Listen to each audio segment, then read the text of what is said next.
Chers amis démocrates africains, peuple du monde entier, comme nous venons de le dire, nous sommes bien dans la journée du 18 mars 2018 et nous tenons ce direct à partir de Toronto au Canada. Nous nous souvenons, le 18 mars 1977, ça a été la journée où le président de la République du Congo, le président en fonction, le président Martin Ngouabi, avait été assassiné. Assassiné par qui? Nous savons, par le commandement militaire dirigé par son ministre de la Défense, Sassou Nguesso, qui est actuellement le gangster, l'homme qui a pris le Congo en otage. Sassou Nguesso n'a pas fait ce coup seul. Vous avez des gens qui sont encore en vie, des gens comme de Florent Tiba qui ont participé à ce coup. Tous ceux monde qui ont mis le poignard dans le dos du corps du défunt Martin Ngouabi en signe de conservation de secret à vie. Vous voyez, Louis Sylvain Ngoma a pris part à ce coup d'État. Yombi Opango a pris part à ce coup d'État. Et tout ce monde que nous allons citer sont encore en vie, chers amis. À ce jour, la vérité sur la mort de Martin Ngouabi a été un peu dévoilée lors de la conférence nationale souveraine que le Congo a eue, l'unique conférence nationale que le Congo a eue. Et tout a démontré par les discours des uns et des autres, les investigations et la responsabilité de l'assassinat de Martin Ngouabi, président en fonction en 1977, a été attribuée à Sassou Nguesso Denis. Malheureusement, chers amis, tous nos aînés qui ont su, par des déclarations, par des preuves, démonstrations à l'appui et des investigations, que Sassou Nguesso a été l'homme qui a assassiné Martin Ngouabi, ont donc laissé glisser le serpent. À la place, ils ont donc préféré se laver les mains avec Sassou Nguesso au lieu de prononcer ce que nous appelons le droit au Congo pour pouvoir juger et condamner Sassou Nguesso étant le responsable de la mort de Martin Ngouabi. Mais pendant cette période, Sassou Nguesso n'a pas seulement assassiné Martin Ngouabi, Sassou Nguesso a aussi assassiné Massamba Deba, que le corps jusqu'à aujourd'hui n'a jamais été retrouvé. D'aucuns disent que Sassou Nguesso a regardé le corps de Massamba Deba et a jeté Massamba Deba, qui s'est fait dévorer vivant par les lions du parc zoologique de Brazzaville. Et les autres disent que simplement que Sassou Nguesso a confisqué le corps du président Massamba Deba. Mais il n'y a pas que cela que Sassou Nguesso a eu assassiné. On peut dire tous les officiers militaires, que ce soit du nord ou du sud, et qui, sentant déjà le mal venir au Congo, ceux-là qui n'ont jamais accepté les politiques de Sassou Nguesso ont aussi été assassinés. On peut parler du Kikadidi qu'ils ont donné la responsabilité d'avoir assassiné Martin Ngouabi, ce qui n'a jamais été prouvé, et tant d'autres responsables. Mais nous savons aussi que Pierre Anga, qui fut aussi parmi ces officiers congolais, le capitaine Pierre Anga, faisait partie du coup de l'assassinat de Martin Ngouabi, et que le capitaine Pierre Anga, nous savons, avait donc commencé à réclamer même sa part de responsabilité dans le sens où il voulait aussi réclamer le pouvoir selon les clauses qu'ils ont eu à signer avec Denis Sassou Nguesso, vous voyez. Mais à la place, Sassou Nguesso a donc déchaîné sa machine militaire pour exterminer le capitaine Pierre Anga. Plusieurs vidéos du témoignage du capitaine Pierre Anga se retrouvent sur YouTube. Pour ceux qui peuvent aller chercher les vidéos du capitaine Pierre Anga, ils connaîtront la vérité et la vraie version. Pourquoi le capitaine Pierre Anga s'est rebellé, voulait donc du pouvoir. À la place de coopérer, vous voyez, cet homme que nous appelons l'homme à la coiffe de diable a toujours utilisé le crime comme le moyen le plus vulgaire pour arriver au bout de tous ses ennemis. Sassou Nguesso demeure un véritable danger pour le Congo, un véritable danger pour toute la sous-région. Chers amis, le 18 mars nous représente aussi Martin Ngouabi, mais nous représente aussi la mort de Martin Ngouabi, mais il s'agit aussi ici de dire que Martin Ngouabi aussi n'a pas été cet homme propre dans l'histoire politique du Congo-Brazzaville. il faut le reconnaître que Marien Ngouabi a eu à, si vous voulez, à exhiber le corps du lieutenant Ange Diawara. Chers amis, souvenons, nous allons vous présenter rapidement une petite photo de ce corps du lieutenant Diawara qui avait été exposé par Marien Ngouabi. Vous vous souvenez de ce corps du lieutenant Diawara qui avait été exposé par Marien Ngouabi en public, le présentant comme étant l'ennemi du peuple, du fait que Diawara a eu simplement à condamner les pratiques du Parti congolais du travail, éventuellement de ceux qui étaient au pouvoir. À la place, on a considéré Diawara comme étant un ennemi du peuple, donc l'homme qui a voulu donc faire un coup d'État, alors que cet homme ne condamnait que ce que tous les Congolais voulaient. Chers amis, l'histoire du Congo a été toujours, depuis les années 70, a été à emmener le crime, hein, le crime dans ce pays, le crime qu'on a considéré comme les crimes d'État, hein, éventuellement manigancé par un seul homme, depuis qu'il a eu assassiné tous ses amis, là, tous ses compatriotes, je voulais dire. Cet homme n'a pas arrêté dans ses pratiques du crime au Congo. Et cet homme, c'est bien Sassou.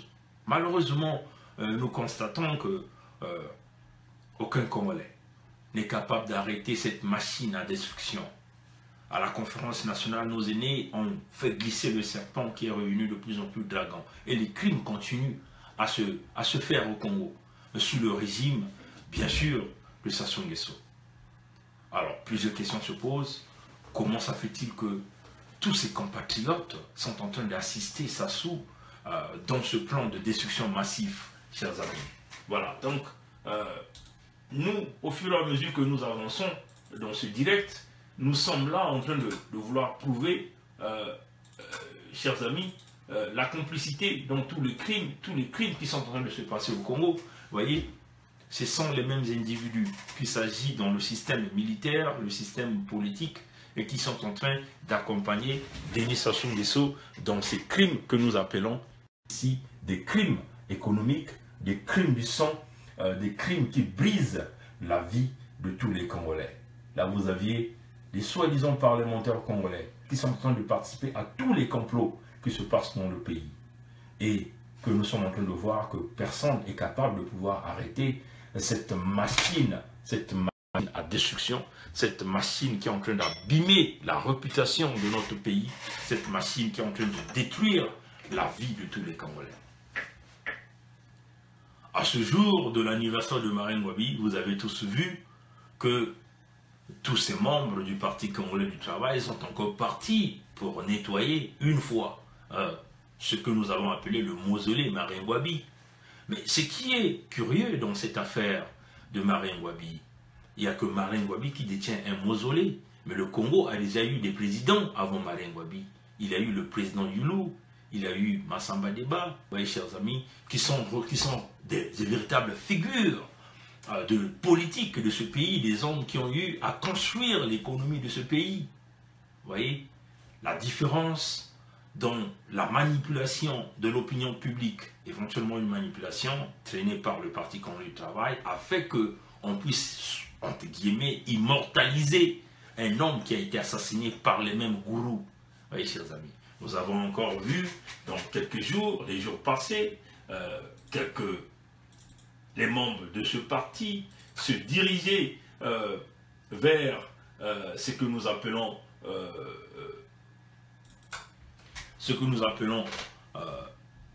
le mausolée Marien Ngouabi, chers amis.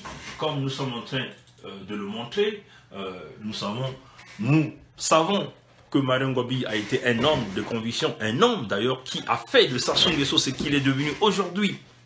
C'est Marien Ngouabi qui a sorti cet homme villageois dans ses comportements, villageois dans son accoutrement, villageois dans ses esprits, dans ses pensées, un homme peu intelligent.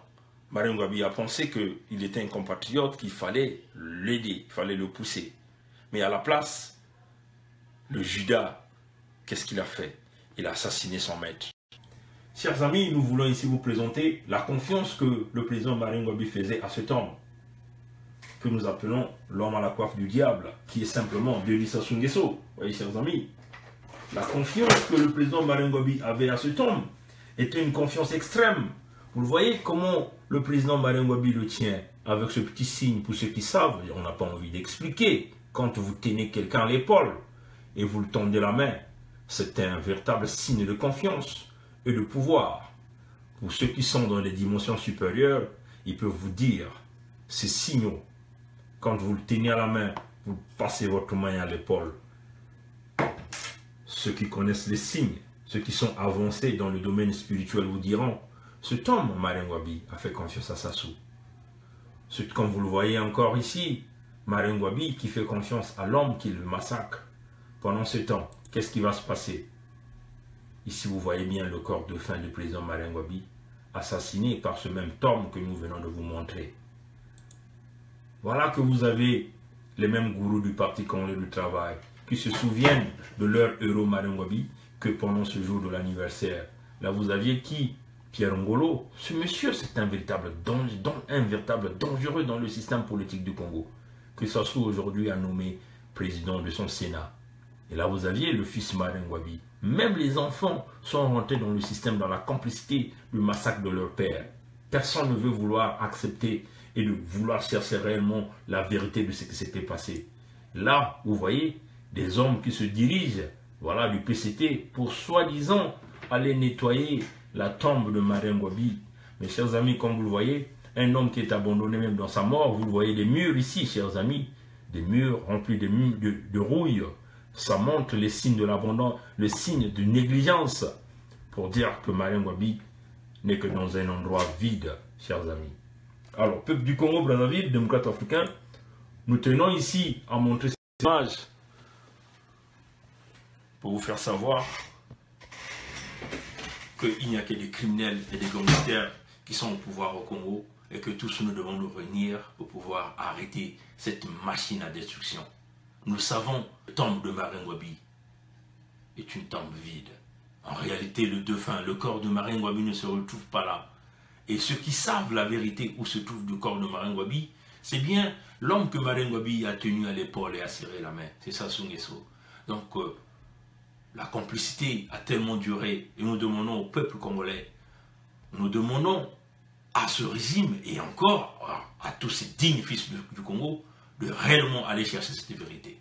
Nous voulons savoir où se trouve le corps de Maringwabi, le corps de Massamba Diba. Qu'une fois Sassou vienne nous expliquer, qu'il nous dise où est-ce qu'il a planqué les corps de ses compatriotes, que les familles puissent au moins faire le véritable deuil. Vous voyez, chers amis. Mais, peuple du Congo,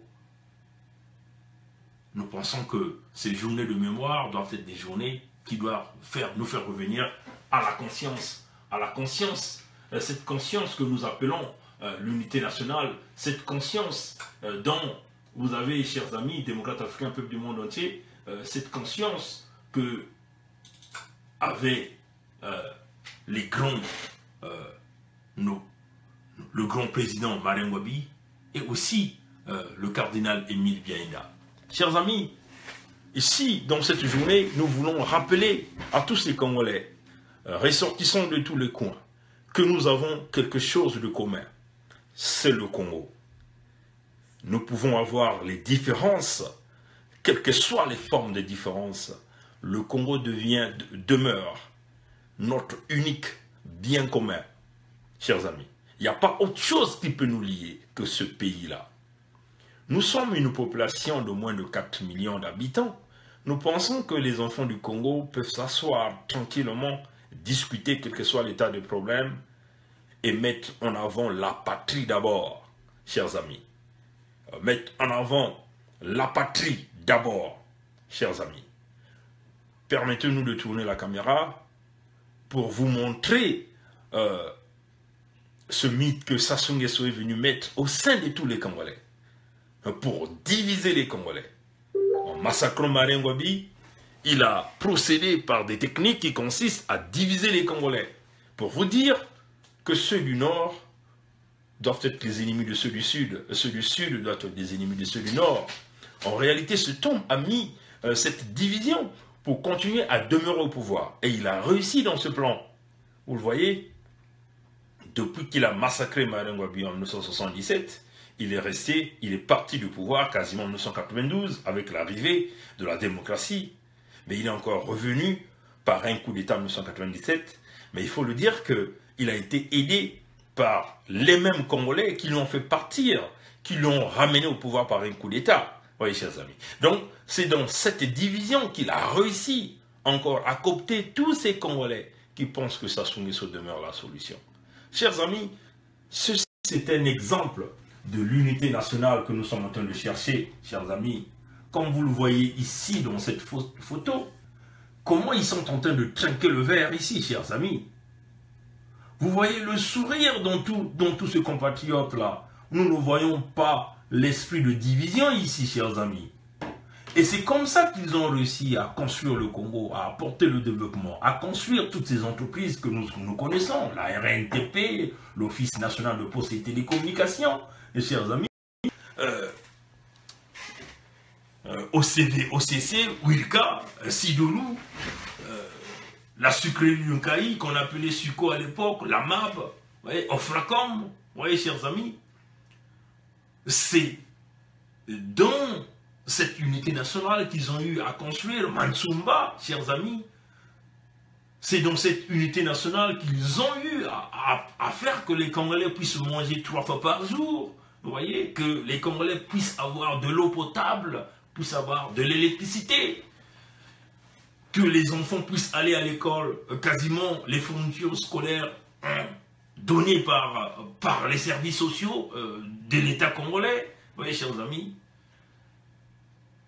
c'est cette unité nationale, chers amis, qui a fait que nous voyons Marine Ngouabi, et que même cette unité nationale qui a voulu que Marine Ngouabi puisse vouloir remettre le pouvoir à ceux qui ont la capacité de bien gérer le pays, chers amis. Mais qu'un seul homme, par des intentions personnelles, par des caractères égoïstes, a brisé cette unité nationale, a mis entre nous, chers amis, la division, on nous fait comprendre que nous devons être des ennemis des uns des autres, alors que nous ne sommes pas des ennemis. Ces idéologies d'apporter la division a détruit le Congo de tous les services que nos aînés, nos anciens présidents ont laissés, a été détruit par l'homme qui a apporté la division au Congo, qui est Sassou Nguesso. En ce jour de 18 mars, nous pensons que ça doit être une journée de la conscience nationale pour nous rappeler quelle est la leçon que nous devons retenir à partir de 1977 jusqu'à aujourd'hui. Que Sassou a mené l'esprit du mal, l'esprit du sang. Il n'y a que du sang qui doit couler depuis que ce temps est là au Congo. Quel est le bénéfice que ça a apporté à tous les Congolais ou à tous ceux qui sont autour de ces systèmes, chers amis? Ça doit être une conscience nationale.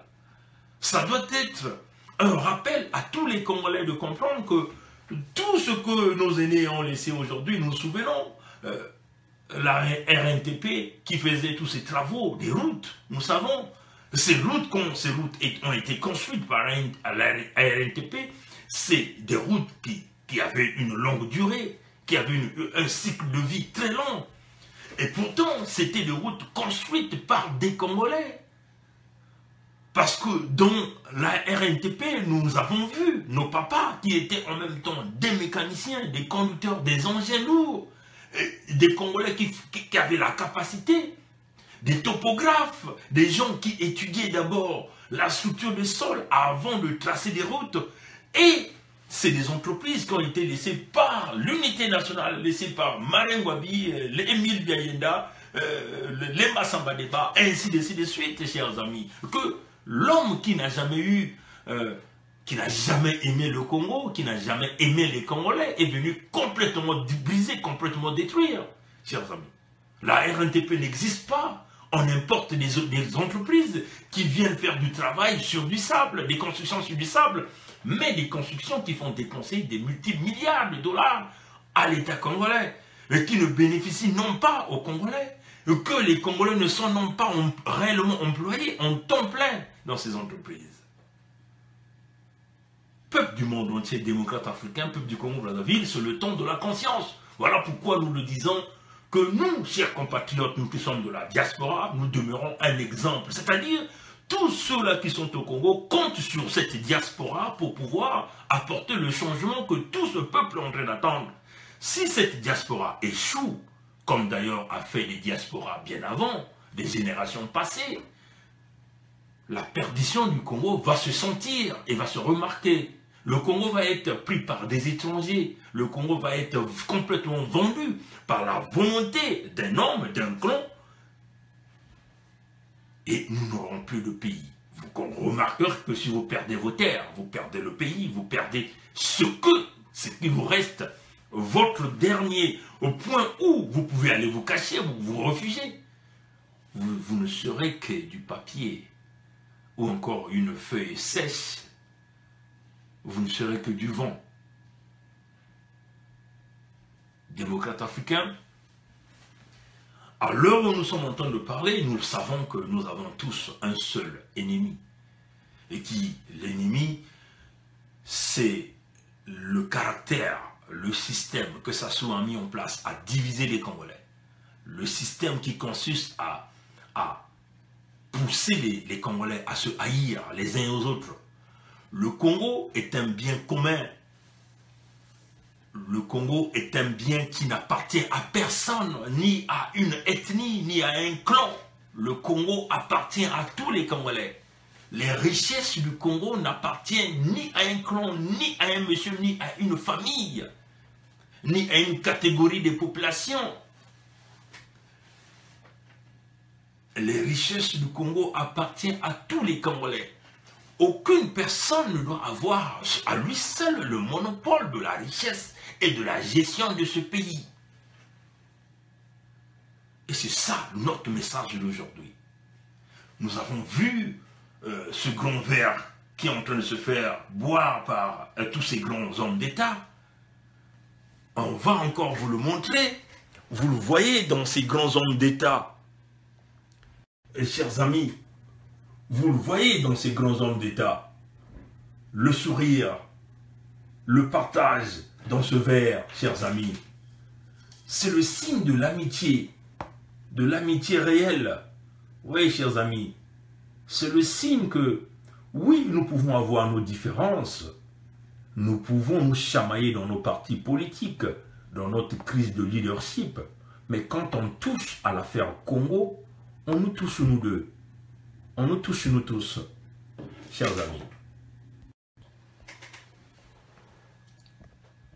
Si des groupes d'intérêt viennent envahir le Congo en donnant les armes à un groupe et que ce groupe aille attaquer les Congolais, nous pensons que ce groupe qui vont recevoir des armes vont d'abord réfléchir, vont dire, mais écoutez, ils nous donnent ces choses pour que nous ayons attaquer les Congolais.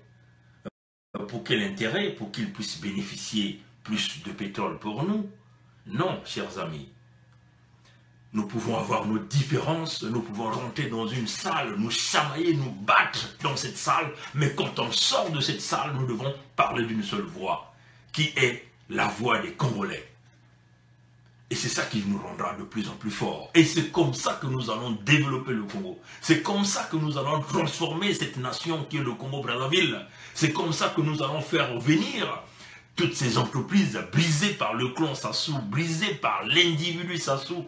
C'est comme ça que nous allons faire revenir l'Office national des postes et télécommunications, OFNACOM, Sovenco. Oui, chers amis, c'est de cette façon, chers amis, que nous allons faire venir ces choses. Mais les égos personnels, chers amis, n'auront pas de valeur. Toutes les fois que nous voulons faire quelque chose, il faut que nous nous posons la question, est-ce que je le fais pour moi ou je le fais pour le bénéfice des autres? Et si tu te dis dans ta tête que tu le fais pour toi, alors ce que tu vas faire n'avancera jamais. Ça n'aura pas d'impact parce que tu as mis tes égos personnels. Mais si ce que tu veux le faire, c'est pour des autres, ça ferait que la puissance et les forces qui sont tout autour de nous viennent s'associer à ton énergie et à faire avancer l'idée. Le Congo est un bien commun, chers amis.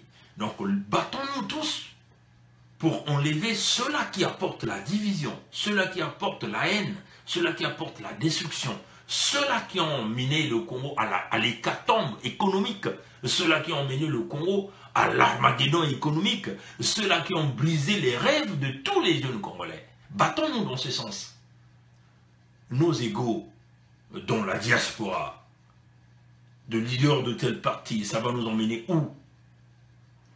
Nos égaux, dans la famille du Congo, ça va nous emmener où? Chers amis, on va encore vous le réitérer, tout un chacun de nous a sa famille biologique, mais toute famille a ses problèmes.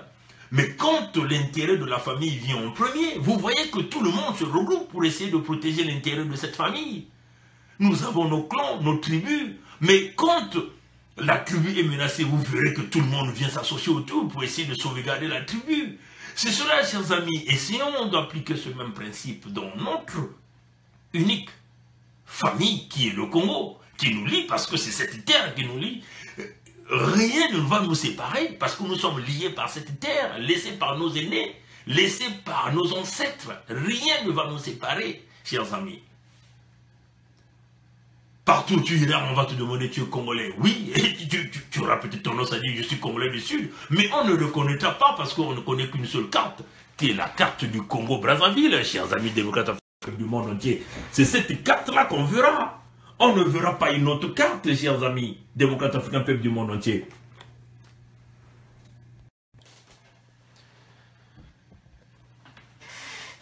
Rapidement, nous allons vous montrer quelque chose d'autre, puisque nous sommes dans un direct. Nous ne sommes pas pressés, parce qu'on a toujours dit que nous faisons ces directs, non pas pour faire plaisir à qui que ce soit, mais nous faisons ces directs, c'est pour conscientiser les nôtres, conscientiser les jeunes d'Afrique, les jeunes du Congo-Brazzaville. Voilà. Donc, nous allons, par exemple, vous faire passer un exemple simple que nous pouvons faire pour notre pays, le Congo-Brazzaville. L'exemple que nous pouvons comparer avec d'autres pays, ce que les autres pays ont compris qu'il faut faire dans l'intérêt national. Prenons par exemple le cas de l'hôpital de référence de Niamey. On va vous le montrer, chers amis, on va vous jouer cette vidéo. Et nous allons évoluer de cette façon, chers amis, parce que nous avons compris que c'est direct. Si nous faisons des directs qui sont complètement morts, ça ne fait pas fonctionner le message. Pour faire passer le message, il faut que nous faisons allusion à la comparaison avec les autres nations, les autres pays. Et c'est en regardant ce qui se passe chez les autres que nous pouvons faire avancer nos États, que nous pouvons faire avancer les idées chez nous. Et donc, chers amis, permettez-nous de tourner la caméra et nous allons vous faire jouer une petite vidéo dans laquelle on nous parle de l'hôpital de référence de Niamey. Voilà. Et en comparaison avec ce qui se passe chez nous, on va voir qu'est-ce que nous pouvons faire. Chaque jour apporte de nouvelles preuves de l'engagement du président Issoufou Mahamadou. L'hôpital de référence est un exemple éloquent. C'est un succès de taille. Cet hôpital démontre avec quel brio la capacité de la 7e République dans la recherche des intérêts du Niger. Ce que l'opinion attendait, c'était les résultats. Ils sont là, patents. Et l'hôpital général de référence, il dispose de toutes les commodités. Un hôpital de 4e niveau, disent les spécialistes. Son bloc opératoire est composé, tenez-vous bien, de 14 salles d'opération, dont 2 pour les urgences. Ils seront plus de 1000 personnes à travailler dans cet hôpital. Et ce n'est pas tout. Le Niger fera venir en appui aux médecins nigériens des spécialistes chinois, turcs, cubains. L'hôpital dispose de 23 chirurgiens. Ils enregistrent déjà entre 50 et 80 consultations par jour.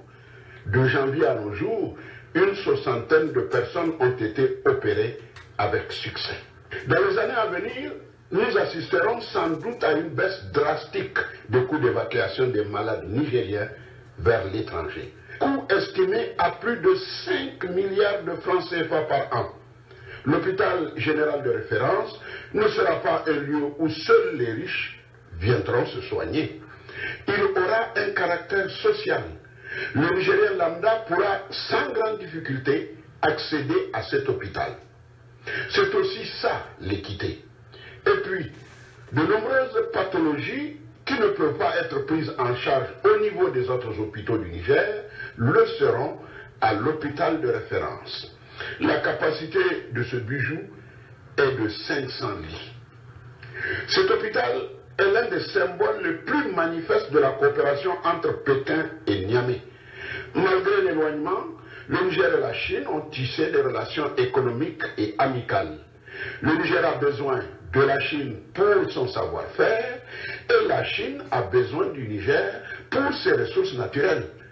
Aussi, la Chine considère le Niger comme un des plus importants partenaires en Afrique, car le Niger est riche en minerais et la Chine est friande de ressources naturelles dont regorge le Niger. La Chine, cette terre de civilisation millénaire, cette terre qui a vécu sous 24 dynasties et plus de 400 empereurs, est un acteur incontournable de la coopération internationale de la gouvernance mondiale. La Chine incarne aujourd'hui un nouveau modèle de partenariat efficace, pragmatique, bref, c'est la réelle politique. L'hôpital de référence, cette véritable merveille technologique, est un exemple de coopération entre Pékin et Niamey. Son plateau technique, outre les salles d'opération, dispose de nombreuses autres salles d'imagerie médicale. Et mieux, vous avez les résultats des examens en temps réel. C'est la high technology. Certains ont cru à une chimère en raison de l'agacement d'une minorité de Nigériens dont la stratégie est de créer sciemment un univers virtuel de polémique et de délation. Le succès est là, palpable. Malgré tout, le chef de l'État est resté humble. Pour lui, c'est le Niger qui compte. Comme à l'accoutumée, le président Issou Mahamadou n'a pas la prétention de dire qu'il a gagné seul, même si son implication personnelle a pesé lourd dans la réalisation de cet hôpital. Car tenez-vous bien, c'est le plus grand hôpital d'Afrique de l'Ouest. Son coût, environ 45 milliards de francs. Bon voilà, chers amis, vous avez entendu son coût environ 45 milliards de francs CFA, chers amis. 45 milliards de francs CFA, chers amis. L'hôpital que Sassou a construit à Oyo a coûté quasiment plus de 180 milliards de francs CFA. Mais vous avez entendu, des blocs opératoires, il y en a quasiment 14, chers amis. On fait des interventions chirurgicales quasiment tous les jours. On a déjà parlé de 60 interventions chirurgicales réalisées avec succès. La technologie de pointe dans ces hôpitaux, chers amis.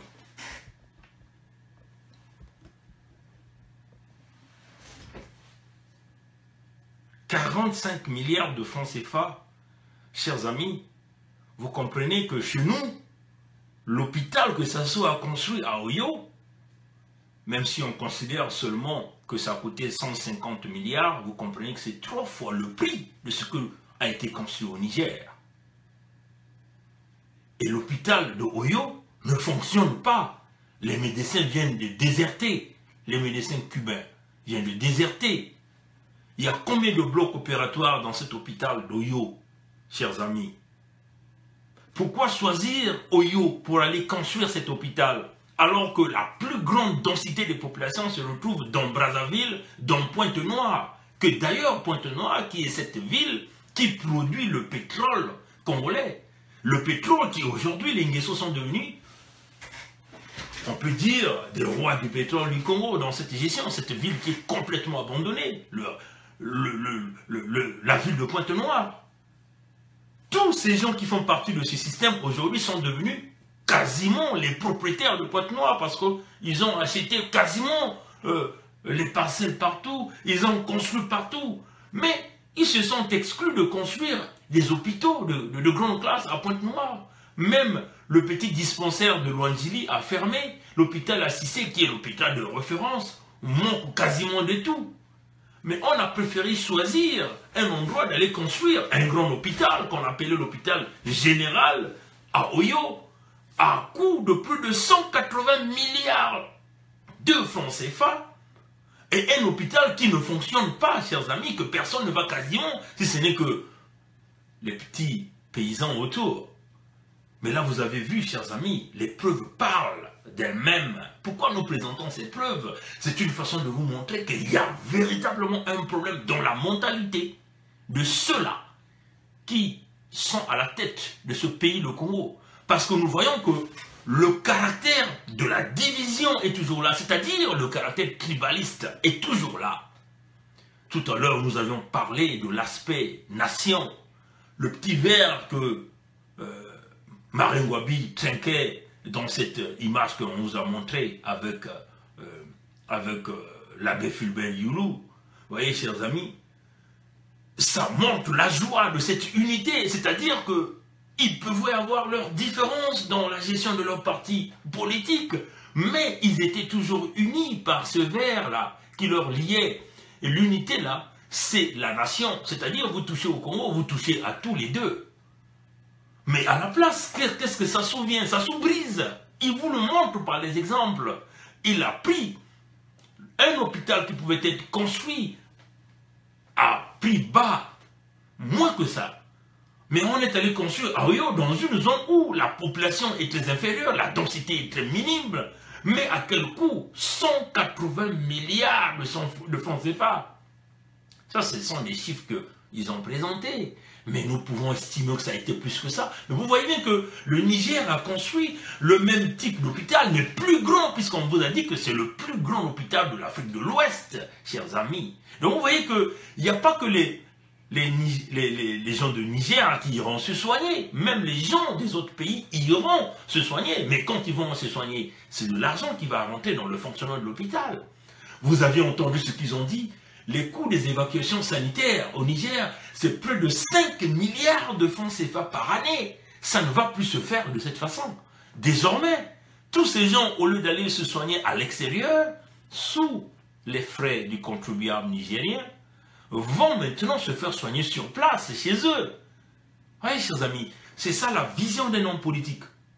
On a dit la coopération avec la Chine n'est pas toujours n'est pas une mauvaise chose.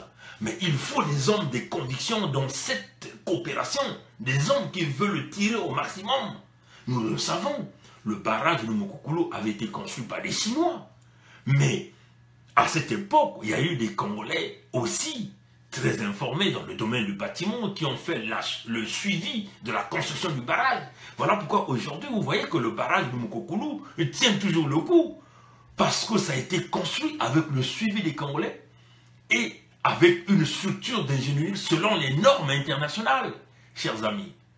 Mais ce que nous sommes en train de voir, à cette époque, quand le barrage a été construit, on n'a pas regardé, tu es Congolais du Sud, tu es Congolais du Nord, pour travailler dans ces structures de la construction. On a vu que c'était un intérêt commun qui est la nation, bien chers amis. Et aujourd'hui, dans tous les travaux qui sont en train de réaliser, on ne voit pas les autres Congolais à l'intérieur. Ceux-là qui sont capables de pouvoir contribuer pour aider qu'on construise quelque chose de durable ne sont pas là. Parce qu'il faut seulement que ça soit construit par cette division que ça soit mis entre nous les Congolais. Ça ne peut plus continuer comme ça, chers amis. Voilà pourquoi nous voyons toutes les constructions qu'ils ont eu à faire, ce sont des constructions sur du sable. Regardez tous les gens de Massengo aujourd'hui. Tous ceux-là qui sont en train de pleurer, des maisons prises par des érosions. Mais même leur viaduc qu'ils ont construit finira pas à partir, chers amis. C'est ça la réalité. Le barrage de Mboulou partira parce que les gens ont assuré la surfacturation pour simplement voler l'argent du Congo. On n'a plus regardé le côté national pour prendre les gens à suivre les travaux. On a regardé le côté un clan, chers amis. Alors, peuple du Congo-Brazzaville, ce sont ce genre d'exemples qu'on peut voir des présidents qui ont des visions. La Chine a besoin de minerais, oui, mais les échanges de minerais doivent se faire dans le contexte de sécurité nationale, chers amis. Vous pensez que si aujourd'hui, avec les travaux qui ont été réalisés avec les amis chinois, puisque du fait qu'ils ont les technologies, il n'y aurait pas des Congolais qui devaient devenir des spécialistes dans ces technologies. On travaille avec des Chinois? Bien sûr que oui, chers amis. Vous voyez que dans les 180 milliards, si vous pensez que cet hôpital d'Oyo pouvait être construit personnellement, nous pouvons penser que c'est peut-être un coût de 20 milliards, parce que cet hôpital ne représente pas la grandeur et la qualité des structures que nous venons de voir au Niger, chers amis.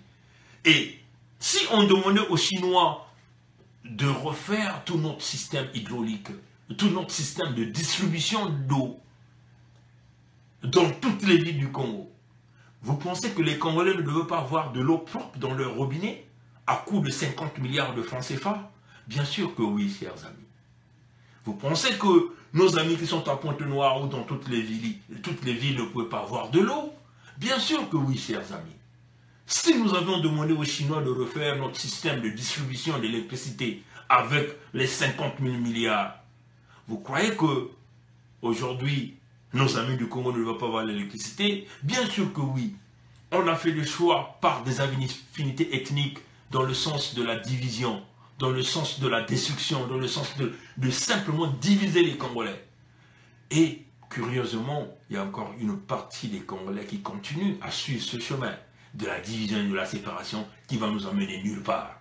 Alors, peuple du Congo, revenons-nous pour continuer à lutter contre les antivaleurs, ceux-là qui nous brisent, ceux-là qui nous détruisent, pour que nous puissions évoluer et développer notre pays, le Congo-Brazzaville. Voilà. Donc, chers amis, démocrates africains, peuple du monde entier, malheureusement, ce que nous constatons dans cette lutte, c'est que nous avons encore des Congolais, des anti-valeurs, des Congolais qui, pour des raisons personnelles, qui pouvaient être la solution, mais sont arrivés simplement à vendre leur tête, à vendre leur pensée à un homme qui nous divise, qui nous brise, chers amis. Ces Congolais-là, c'est l'un des exemples qu'on va vous montrer, chers amis. Et nous nous souvenons tous de cette vidéo pendant les élections de 2016, les élections présidentielles de 2016. Et nous allons donc simplement faire jouer cette vidéo pour voir des Congolais qui manquent de conviction, des Congolais qui arrivent à vendre, à refuser, chers amis, à nous mettre ensemble pour pouvoir enlever ceux-là qui nous divisent, ceux-là qui nous pillent, ceux-là qui nous séparent, ceux-là qui nous tuent. Voilà. Donc, chers amis démocrates africains, peuple du monde entier, permettez-nous de jouer cette vidéo.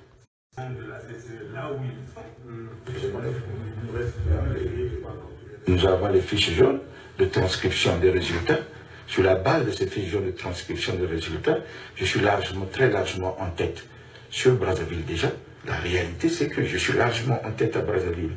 Et à l'extérieur aussi, d'après les compilations que nous avons sur Pointe-Noire, je me défends pas mal. Comme ils ne disent pas qu'on m'a battu alors que j'ai gagné. Je ne peux pas accepter cela. On vous l'a pas encore dit. Non. Je crois qu'on ne me le dira pas non plus. C'est là où nous avons tous les résultats. Qu'un peuple du monde entier, c'est très triste de faire jouer cette vidéo.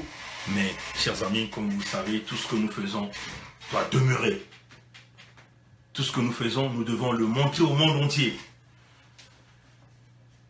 Qu'on ne me dise pas que j'ai perdu alors que j'ai gagné. Et jamais je n'accepterai cela. Ça, c'est Guy Parfait Kolela qui l'a dit. Malheureusement, Guy Parfait Kolela a accepté que l'homme qui n'a pas gagné les élections gagne les élections. Malheureusement, Guy Parfait Kolela est allé dans l'alliance de l'homme qui a triché les élections. Politicien qui manque de conviction. Politicien qui comprend que l'homme qui nous divise, nous au Congo, l'homme qui nous sépare, nous au Congo, mais Guy Parfait Kolela est obligé de suivre. Mais la raison que Guy Parfait Kolela suive, c'est que c'est Tony Moudilou qui vient le dire. Oui, chers amis. Tony Moudilou vient dire, parce que Sassou a menacé, donc Kolela doit s'arrêter, doit accepter la victoire de Sassou. Mais Kolela n'est plus un homme de parole parce qu'il a dit, jamais je n'accepterai cela, parce qu'on m'a dit que j'ai gagné. Mais partout je monte, ça démontre que les fiches jaunes démontrent que je suis en avant, on avance, jamais je n'accepterai. Mais il a accepté, chers amis. Pourquoi il a accepté? Parce qu'on lui a proposé l'argent, parce qu'on lui a proposé de continuer à massacrer ses propres frères. Mais même quand Kolela a accepté Sassou, Sassou a-t-il hésité d'aller attaquer nos frères de Poul dans le département de Poul? Non, chers amis. Le plan de la destruction de Sassou était toujours là. Depuis qu'il a assassiné Marien Ngouabi, depuis qu'il a assassiné Émile Biayenda, depuis qu'il a assassiné Massamba Deba, depuis qu'il a assassiné les Diawara, parce qu'il faut le dire que les lieutenants Diawara ont été assassinés parce que Sassou a été parmi les collimateurs, des gens qui ont incité Marien Ngouabi à le faire. Il a assassiné les Kikadidi, il a assassiné tout ce monde. Son idée a été toujours là, détruire les populations, détruire ceux-là qui s'opposeraient à un pouvoir qui ne mérite pas, chers amis. Kolela dit que jamais je n'accepterai ça. Là, qu'on ne me dise pas que je n'ai pas gagné alors que j'ai gagné, jamais je n'accepterai ça. Mais par contre, Tony Moudilou vient dire parce qu'on a menacé et que Kolela a accepté.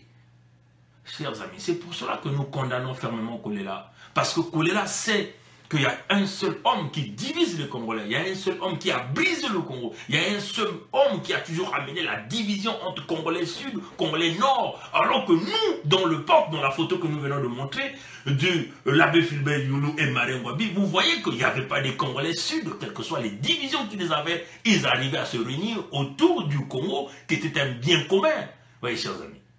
Mais cet homme est arrivé à mettre une ligne au milieu de nous en nous faisant croire que nous sommes des ennemis, alors que nous ne le sommes pas, parce que lui, il veut demeurer là. Alors, vous comprenez, chers amis, que si nous arrivons à briser Sassou, à briser ce noyau du mal, l'unité nationale sera là. C'est ipso facto.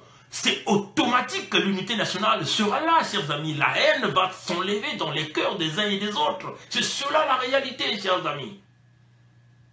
Nous condamnons fermement Kolela, parce que Kolela a accepté. Malgré qu'il a accepté, Sassou est allé briser le département du Poul, 380 000 populations, la vie en péril, 280 000 disparus jusqu'à aujourd'hui. Il n'y a aucun procès. Vous comprenez? Donc l'acceptation de Kolela a été une acceptation dans le vide. C'est de la même façon que nous condamnons Satima Biala qui a tourmenté tous ces jeunes de pays du Niari, qui a trompé toute l'opposition. Aujourd'hui, il se rallie avec Sassou au nom du parti de Pascal Lissouba. Nous condamnons fermement tous ces gens-là, les Claudine Mounari, qui ont trahi Lissouba, qui sont allés travailler avec les Sassou, en ramenant Sassou au pouvoir, et ils sont allés travailler. Nous condamnons les Boao du fait qu'ils ont fait partie de ces complots, étant même ministre de la Défense de Sassou, ainsi de suite. Nous condamnons tous ces vieux-là, ces parlementaires congolais qui n'ont aucune vision pour le peuple congolais, pour le pays qui est la nation du Congo, parce qu'ils ne comptent que sur leur intérêt personnel. Nous condamnons tous ces militaires-là qui prennent les armes, qui retournent les armes contre les citoyens, les jeunes congolais, parce qu'ils veulent protéger le pouvoir de l'homme qui nous divise. Nous condamnons énormément tous ceux-là qui contribuent avec Sassou dans le plan de la destruction massive du Congo-Brazzaville. Nous condamnons tous les cadres congolais qui ont participé dans le plan de l'hécatombe économique, de l'Armageddon et de l'apocalypse économique au Congo-Brazzaville, chers amis. Vous comprenez que si nous arrivons à briser le mal, à briser Sassou, l'individu Sassou, briser l'individu Sassou, c'est éradiquer tout le système parti congolais de travail, ce système qui a assassiné Marien Ngouabi, qui a assassiné Émile Biayenda, qui a assassiné Massamba Deba, qui a assassiné tous nos cadres militaires, les Kimboalankaya, les Diawara, les Kikadidi, les Pierre Onga, chers amis.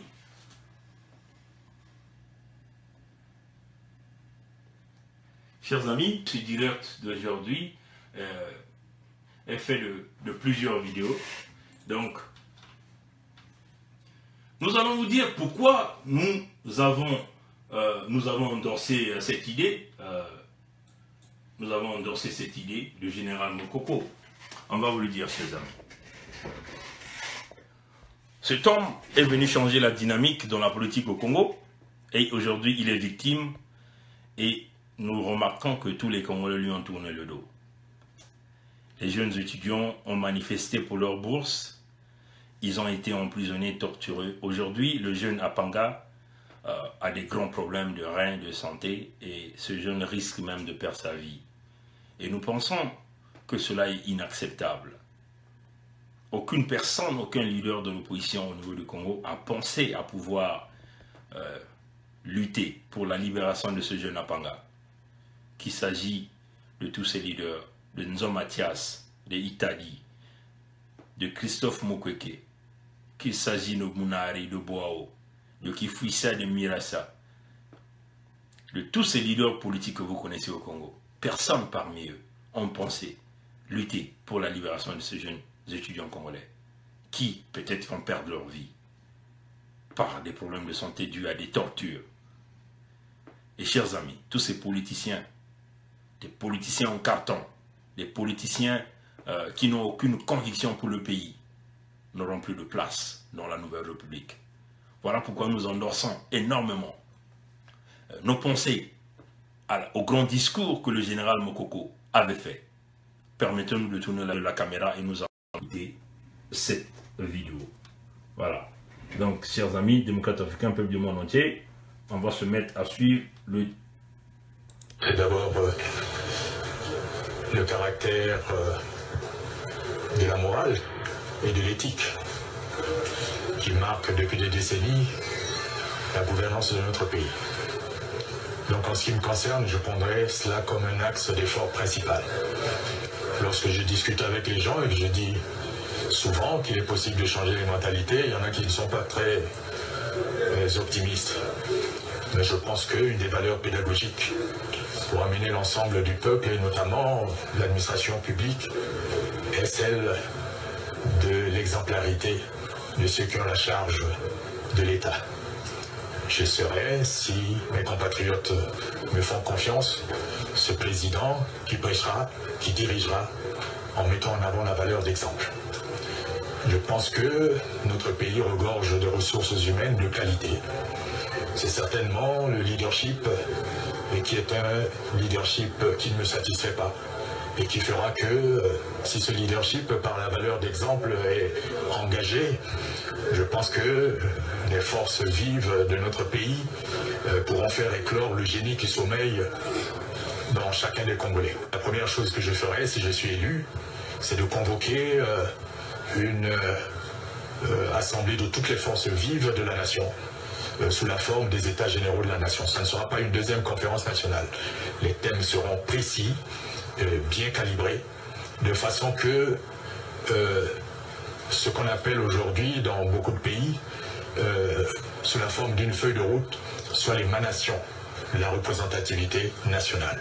On ne pourra jamais rien faire dans ce pays si nous ne construisons pas la paix, si nous n'apaisons pas les Congolais, si nous ne les réconcilions pas, si nous ne les rassemblons pas. Et moi, je me suis fixé comme objectif d'appliquer ce triptyque: apaiser, rassurer et rassembler. Si le peuple me fait confiance, ils auront un président qui redressera ce pays.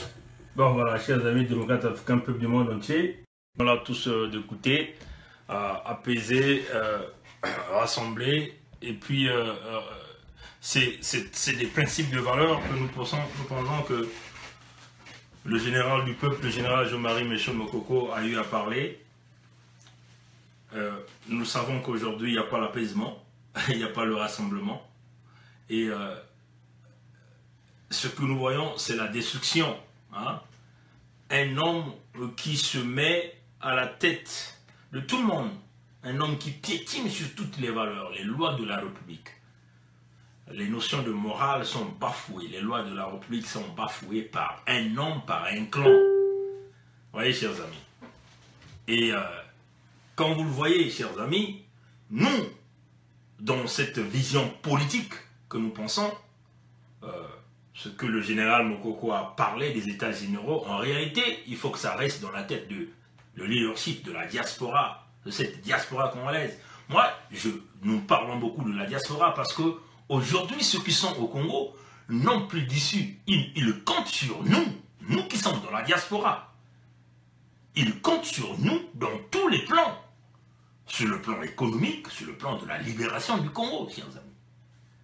Et il faut que nous mettions dans nos têtes qu'il faut que nous arrivions avec un véritable plan qui permettrait aujourd'hui de faire sauter Sassou, de doublonner Sassou et de mettre en place les véritables valeurs de ce pays, dans ce pays, chers amis. Comment allons-nous arriver à le faire? Il faut d'abord que nous commençons tous d'abord à nous rassembler. comme on l'a dit, de prendre ce petit verre là, comme le président Youlou l'a fait avec Marien Ngouabi, mettre de côté nos différences, nos problèmes de famille ou d'ethnie, et pensant que nous sommes liés par une terre qui est la terre du Congo, et nous avançons dans cette direction. Et en avançant dans cette direction, ça nous permet de briser l'ennemi numéro 1 du Congo qui est Sassou, de briser les adeptes du mal qui sont tous les parlementaires dans ce parlement dirigé par des hommes qui n'ont aucune conviction politique, mais qui n'ont que des intérêts et un ventre à sauvegarder. Vous voyez, chers amis. Alors, peuple du Congo-Brazzaville, dans l'idéal du général Moukoko des États-Unis, il faut que nous pensions à un moratoire, interdiction formelle à toute cette classe politique, qu'il s'agit de Nzo Mathias, qu'il s'agit de Mukwege, qu'il s'agit de Boao, de tous ceux-là qui ont contrôlé la politique, de Monari, moratoire, interdiction formelle d'exercer le métier de politique. Ça, c'est parmi les moratoires qui permettaient aujourd'hui d'amener de nouvelles phases et qu'ils comprennent qu'on ne devient pas riche dans la politique. Et si on devient riche dans la politique, ça veut seulement dire que nous devenons un escroc. Vous voyez, chers amis. Et le Congo n'a plus besoin d'escrocs. Les Nguesso sont devenus riches dans la politique, ils sont des escrocs. Parce que dans la politique, on ne peut jamais devenir riche. Dans la politique, on vient servir la nation, on sert les intérêts du peuple, on sert les intérêts de ceux-là qui pensent que vous pouvez les représenter, chers amis. Mais si vous voyez des gens qui commencent à devenir riches, parce qu'ils sont en train de servir les intérêts, alors il faut vous dire qu'ils sont dans la mafia, qu'ils sont des escrocs. Donc aujourd'hui, le Congo va très mal économiquement parce que vous avez vu un homme qui a encouragé l'arrivée de l'escroquerie, l'arrivée du pillage, l'arrivée du vol, l'arrivée de la destruction. Oui, chers amis. Et c'est même d'ailleurs pour cette raison que cet homme a toujours niqué le Congolais, parce qu'il est à la recherche des honneurs. Nous allons terminer par une petite vidéo que nous allons vous montrer, une preuve de plus que nous pouvons vous dire que si nous continuons d'avancer dans cette direction des hommes qui sont à la recherche des honneurs, le pays n'avancera pas. Alors, chers amis, c'est pour cette raison qu'ils veulent se maintenir, qu'ils se maintiennent au pouvoir par le prix du sang des Congolais, en nous divisant les Congolais, en nous parlant de Nord-Sud, en nous parlant de Mboshi, de Bembe, de Lari, de Teke. Mais ils ne parlent pas du nom du Congo, chers amis. C'est parce qu'ils veulent continuer à être là, à être vénérés comme les rois, mais alors qu'ils ne sont pas de rois. Chers amis, peuple du Congo-Brazzaville, permettez-nous de tourner cette vidéo, de vous montrer le pourquoi que ces gens-là préfèrent rester là, prendre les Congolais comme des esclaves, parce que c'est eux qui doivent contrôler l'argent pour qu'ils se mettent à les distribuer au peuple, on peut dire aux pauvres. Voyez, chers amis. Voilà. Donc, chers amis, démocrates africains, peuple du monde entier, rapidement, nous allons vous faire jouer cette vidéo et vous allez comprendre, comme nous sommes en train de parler, pourquoi ces gens-là ne veulent pas quitter le pouvoir.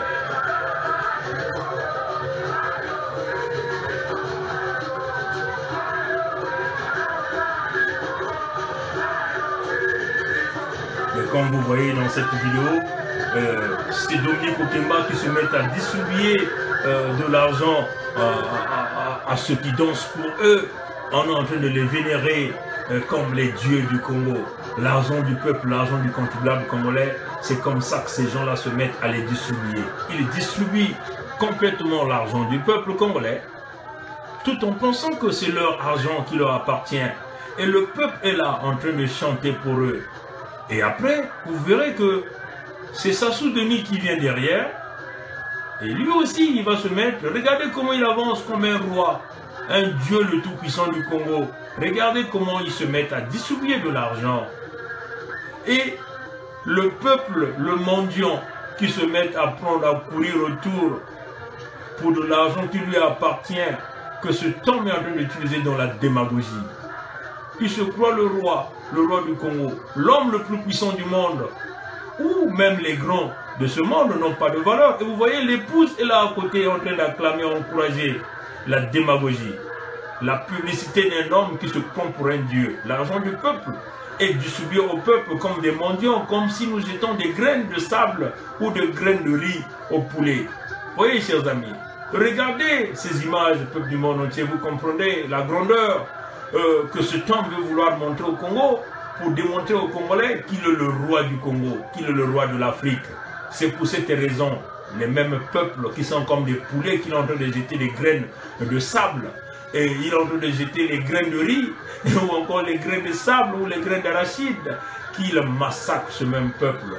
Et ils distribuent des graines de riz à ceux-là qui lui sont favorables, à ceux-là qui chantent pour lui, qui dansent pour lui, à ceux-là qui le considèrent comme le Dieu le Tout-Puissant. Chers amis démocrates du monde entier, c'est avec colère que vous comprenez que ça doit susciter l'engouement international pour regarder l'affaire qui se passe au Congo-Brazzaville. Pourquoi nous avions montré ça? C'est une façon de vous dire, le Congo va très mal. L'homme est le Dieu du Congo, il est le roi. Même le Nabucodonosor dans la Bible ne faisait pas ce genre d'action. Il détient les finances du Congo, il a confisqué les finances du Congo et il est vénéré comme un roi. C'est pour cela qu'il divise les Congolais, qu'il parle du Congolais sud-nord, qu'aujourd'hui il est allé construire des grands ports au niveau dans son village de Oyo. Aujourd'hui, il a brisé toutes les routes, tout le système routier est brisé. Il a fait des fausses constructions en volant l'argent du peuple. Et c'est ceux-là qui se mettent à distribuer l'argent au peuple. L'argent qui appartient au peuple est distribué à ce peuple à compte-gouttes, comme des grains de riz. Et on jette à ce peuple. Et il devient le tout-puissant. L'homme se fait vénérer comme un roi. C'est cela, chers amis. Et ce qui fait qu'il massacre, qu'il divise les Congolais. Et ces mêmes peuples-là qui reçoivent ces petites miettes, ils sont là en train de le vénérer, de le considérer et à endorser ces idéologies qui consistent à considérer qu'il faut forcément qu'il y ait une division entre eux, Congolais du Nord et Congolais du Sud, alors que c'est une problématique qui est complètement fausse, que Marien Ngouabi et le président Yulu avaient brisé en trinquant leur verre. Démocrates africains, peuple du monde entier, les amis du Congo-Brazzaville, nous tenons simplement encore à vous montrer cette image du président Yulu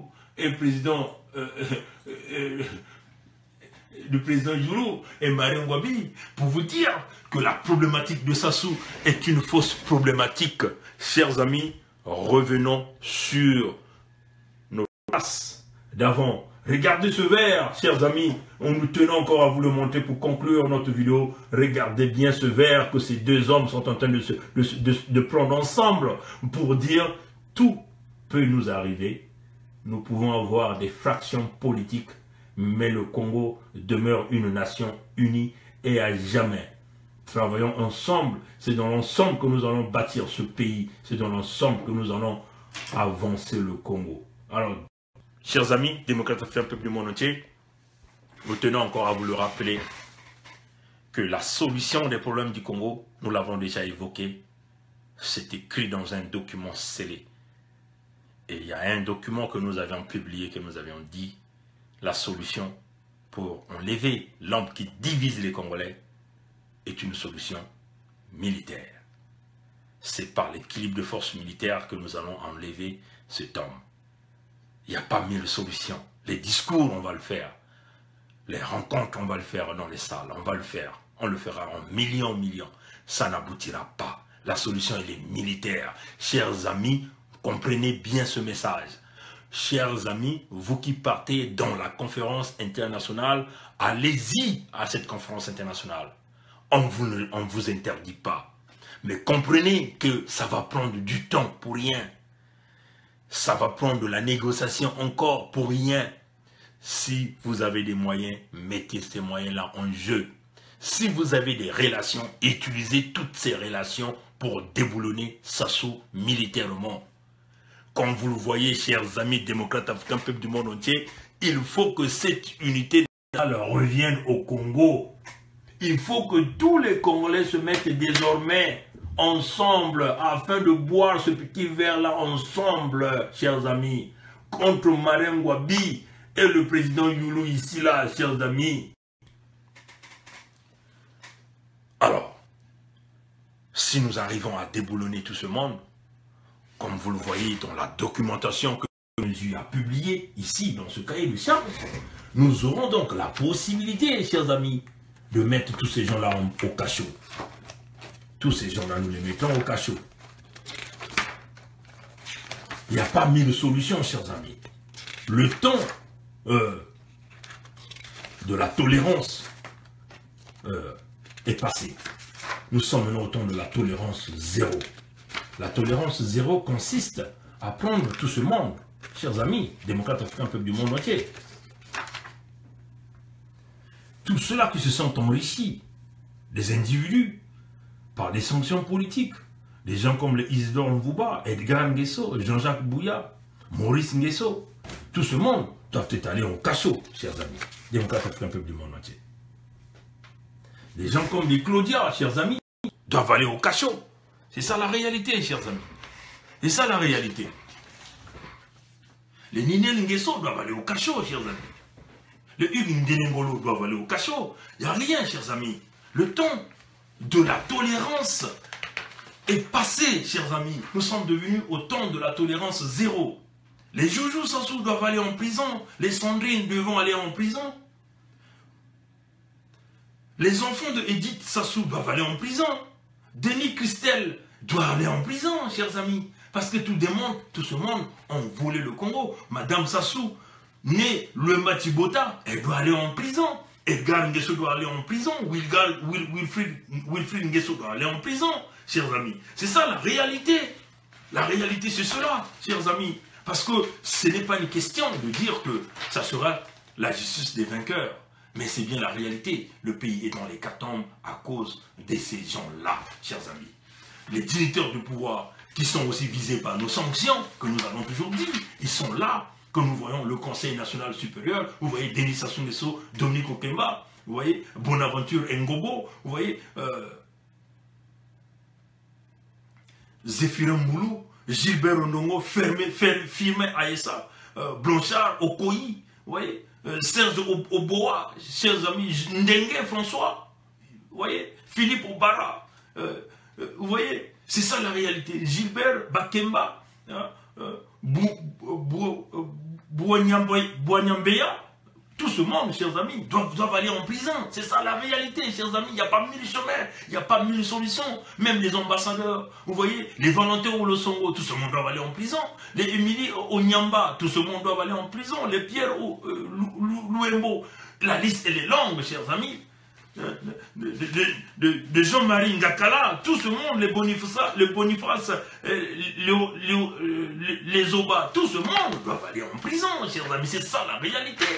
Donc, nous voyons dans l'armée congolaise. Sassou lui-même, il doit aller en prison. Nous devons convenablement le juger.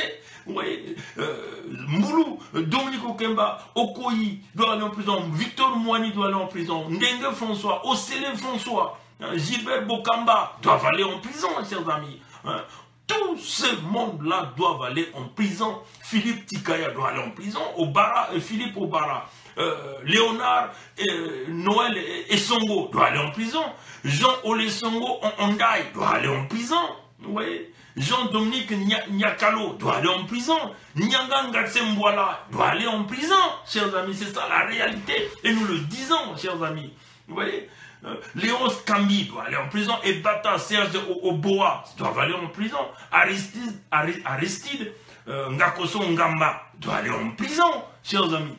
C'est ça la réalité. C'est ça la réalité. Vous voyez, Syriac Ngalibayi doit aller en prison. Colonel Geoffroy Ndinga doit aller en prison. Amiral Ngombe doit aller en prison. Le général Grégoire Epandé Mila doit aller en prison. Mes chers amis, Félix Onze doit aller en prison. Léonard Bangui doit aller en prison. Chers amis, c'est cela la réalité. Il n'y a pas 1000 chemins. Cela arrivera. Parce que ce monde a brisé le Congo, ce monde a divisé le Congo, ce monde a enlevé l'unité nationale laissée par le président Marien Ngouabi et le président Youlou que nous montrons encore. 1000 fois nous allons vous montrer cette image-là avec ce verre qui sont en train de trinquer ensemble pour démontrer l'unité nationale ici-là. Chers amis, c'est ça la réalité. Il n'y a pas 1000 chemins, chers amis, il n'y a pas 1000 chemins. C'est ça la réalité. Les directeurs...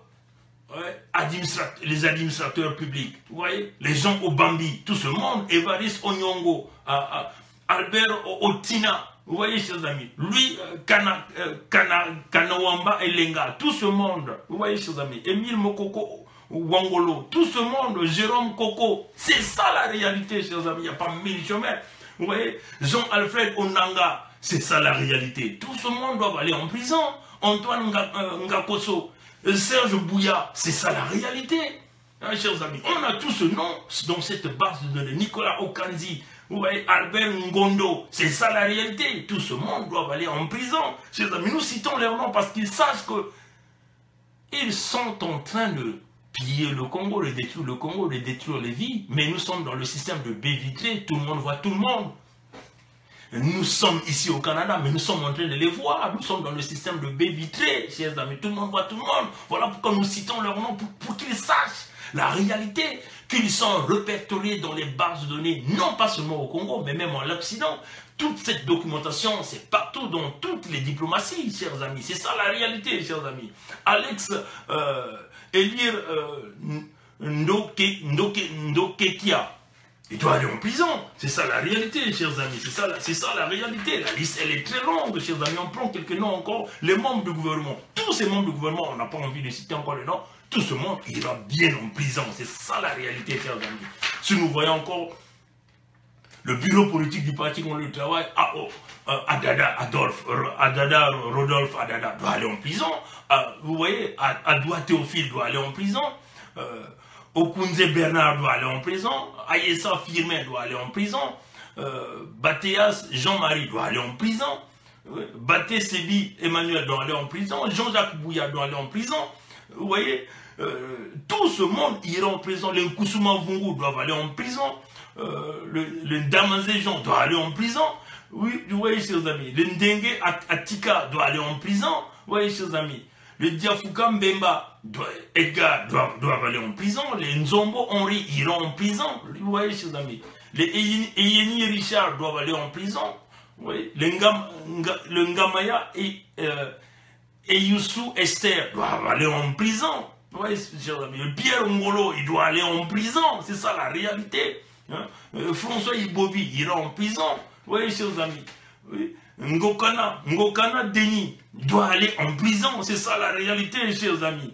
Les Kifoua Joseph doivent aller en prison. Vous voyez, chers amis, c'est ça la réalité, chers amis. On ne s'amuse pas avec le nouveau Congo. Le Congo, là où il y aura le grand moratoire sur tous ceux-là qui ont pillé et détruit le Congo.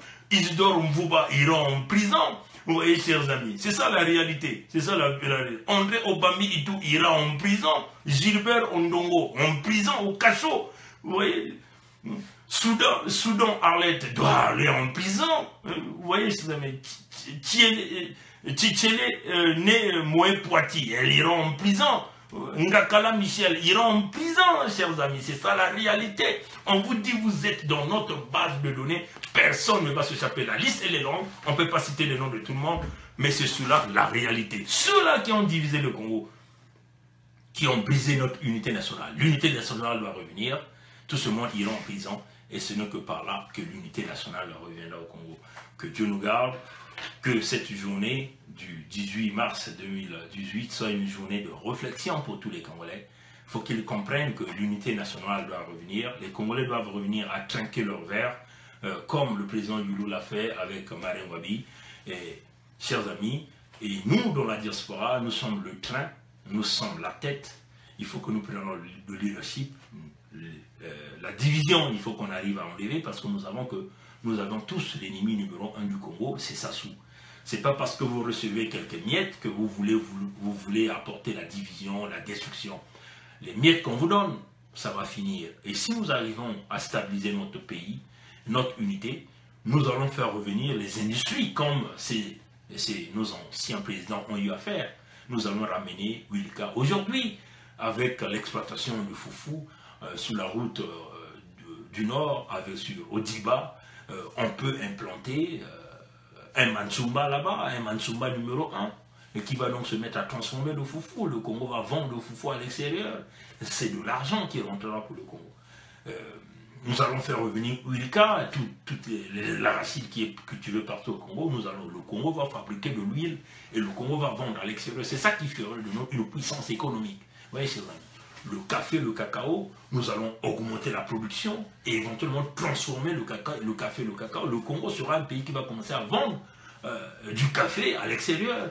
Et même le chocolat, transformer le chocolat avec notre propre cacao, chers amis. C'est ça qui ferait de nous une puissance économique. Vous voyez, chers amis.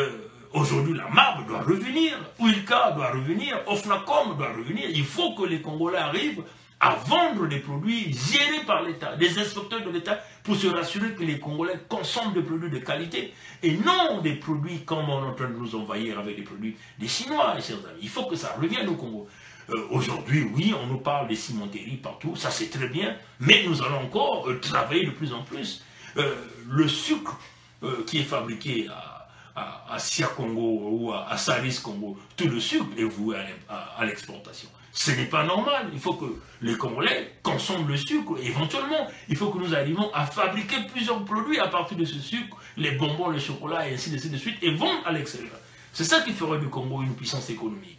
Vous voyez, chers amis, aménager les conditions scolaires. Le Congo est un producteur du bois. Nous avons fait une vidéo dans laquelle nous avons intitulé l'Afrique centrale vers la guerre de l'eau. On a vu les potentialités d'exploitation du bois du Congo. Il faut que nous arrivions à donner les tables bons à nos enfants, à rebâtir nos écoles. Vous voyez, au lieu d'aller construire des hôpitaux à 180 milliards que Niamey a construit à 40 milliards de francs CFA, ça peut nous arriver vous voyez, à mettre des grandes écoles de formation dans tous nos pays, bien sûr avec de l'argent du contribuable congolais, parce qu'il faut le dire, l'argent du contribuable congolais aujourd'hui n'est pas bien utilisé et volé par des individus qui ont des intérêts devant des intérêts personnels. C'est dans cette unité que nous arriverons aujourd'hui à transformer tous nos produits. Et éventuellement, nous avons du bois même au niveau de Wesso que nous allons arriver à transformer, à donner de l'activité aux Congolais. Et tout ça, ça va créer des emplois. Éventuellement, ça va nous permettre de pouvoir, aux Congolais qui travaillent, qui contribuent pour des fonds de pension, et des fonds de pension qui vont faire fonctionner tout ce système des pensionnaires congolais aujourd'hui qui ont du mal à percevoir leur pension parce que la roue ne tourne pas. Hein, la roue, quelque part, est brisée parce que les gens travaillent, arrivent à un certain moment, ils n'ont plus d'emploi, et ainsi de suite. Donc ça affecte tout ce système. Vous voyez, chers amis. Et créer des grandes banques gérées par des contribuables congolais, c'est ça, des banques qui amènent de l'argent, contrôler la monnaie dans notre pays, ainsi de suite. C'est comme ça que nous allons avancer, c'est dans cette unité nationale. Hein, et pas que un clan qui gère le pétrole devient l'unique activité. On compte le pétrole discute. C'est tout le pays qui est dans le désastre parce que vous avez des gens qui ont très mal planifié. Chers amis, il faut que cela, ça change. La seule façon que ça va changer, il faut que nous enlevons l'homme qui a mené la séparation, l'homme qui a massacré ces deux présidents, Marien Ngouabi et Youlou, l'homme qui a massacré Massamba Deba, ceux-là qui ont commencé à construire le Congo. Il faut que nous arrivions à mener de l'eau potable dans nos maisons, au pays, à mener de l'électricité, mais l'homme là ne peut pas le faire, hein, parce qu'il a passé plusieurs années, il a eu des moyens nécessaires pour le faire, il n'a jamais pensé. C'est que quand pour lui, c'est son petit village, son petit coin qui est électrifié, qui a des écoles de grande qualité, des écoles primaires, qui fonctionnent selon le système de modèle occidental, mais il néglige les autres nations. Vous voyez qu'il a toujours mis la séparation, et la division est toujours là. Il est toujours là pour une partie des Congolais. Et nous ne voulons plus de cela. Voilà pourquoi nous, en tant que Congolais avertis, intellectuels, nous nous sommes levés pour combattre ce système. Alors, peuple congolais, nous vous appelons à l'unité nationale et on avance. Que Dieu nous garde, Dieu nous bénisse. La lutte continue. Ça a été un direct lent, mais c'est cela la réalité. Allez, merci. Au revoir.